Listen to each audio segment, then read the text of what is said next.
ఉండగా ఇప్పుడు final leg of campaign లో మరోసారి డోర్ టు డోర్ గడప గడపకు ఈ బూత్ కమిటీ సభ్యులు చేసే ప్రచారాన్ని చేపట్టారు.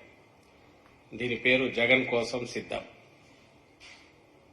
మేము సిద్ధం సభలు జరిగాయి, మేము సిద్ధమని మళ్లీ సభలు జరిగాయి. జగన్మోహన్ రెడ్డి గారు అడ్రస్ చేశారు. ఇప్పుడు బూత్ కమిటీ సభ్యులు ప్రతి డోర్కి వెళ్లి మళ్లీ వాళ్ళ అభిమానం జగన్ గారి పట్ల ఉన్న అభిమానం దాన్ని రికార్డు చేసుకుని, అలాగే ఈ ఎన్నికల్లో మా పార్టీని వైఎస్ఆర్ కాంగ్రెస్ పార్టీని ఆశీస్సులు మరోసారి 19లో ఇచ్చినట్టే ఆశీస్సులు ఇవ్వమని రిక్వెస్ట్ చేసి, ఫ్యాన్ గుర్తుకే 2 ఓట్లు, ఒకటి అసెంబ్లీ అభ్యర్థికి వైఎస్ఆర్సీపీ అభ్యర్థికి, మరొకటి పార్లమెంట్ అభ్యర్థికి సీలింగ్ ఫ్యాన్ గుర్తు మీద ఓటు వేయమని రిక్వెస్ట్ చేస్తూ ప్రచార కార్యక్రమం నిర్వహిస్తారు. ఇది డోర్ టు డోర్ నడుస్తుంది. అన్ని నియోజకవర్గాల్లో ఈ రోజే మొదలైంది. సో ఈ సందర్భంగా ఏం చేయబోతున్నామనేది చెప్పడం కోసం, మా కార్యకర్తలను మరింత చైతన్యపరచడం కోసం, అలాగే ఈ క్యాంపెయిన్ చేస్తున్నామని ప్రజలు కూడా తెలియాలి కాబట్టి మీడియా ద్వారా ఈరోజు దీన్ని ప్రజలకు తీసుకెళ్తున్నాం.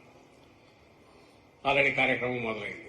ఇందులో ప్రధానంగా ప్రతి ఇంటికి వెళ్ళినప్పుడు మేనిఫెస్టోలో కీ పాయింట్స్ తీసుకుని మనకు మీరు గమనిస్తే ఇవన్నీ కీ పాయింట్స్ తర్వాత మీకు కూడా ఇస్తారు. మేనిఫెస్టోలోని కీ పాయింట్స్ అన్ని, అంటే ముఖ్యమైన అంశాలు ఏవి ఉన్నాయో, ఏవైతే 19-24 మధ్య పూర్తిగా అమలు చేశామో, ఏవైతే అవి కంటిన్యూ చేస్తామని డిక్లేర్ చేశారు జగన్మోహన్ రెడ్డి గారు, అందులో ముఖ్యమైన పాయింట్స్ ఏమున్నాయో అవన్నీ ఇక్కడ పొందుపరిచాం. సో దట్ ప్రతి కుటుంబంలో కూడా జగనన్న నుంచి మాకేమొస్తున్నాయని వాళ్లకు తెలుస్తుంది. దాంతోపాటు ఇంకోవైపు క్యాలెండర్ ఉంటుంది. ఈ క్యాలెండరు వాళ్ళ ఇంట్లో డైలీ పనికొస్తుంది. రెలవెంట్ పాయింట్స్ వాళ్ళకి ఏమున్నాయనేది ఇక్కడ తెలుస్తుంది, వాళ్ళ ప్రయోజనాలు ఏం కలుస్తాయనేది. ఇంకొక అట్రాక్షన్ దీంట్లో, ఇది ఫోటో ఫ్రేమ్ లాగా ఫోటో పెట్టుకోవచ్చు. చాలా మంది ఆయనతో ఉన్నవి కొంతమంది పెట్టుకున్నారు. మీరు గమనిస్తే ఇది స్లిట్ ఉంటుంది, దీంట్లో ఫోటో పెట్టుకొని దీంట్లో ఫోటో పెట్టచ్చు.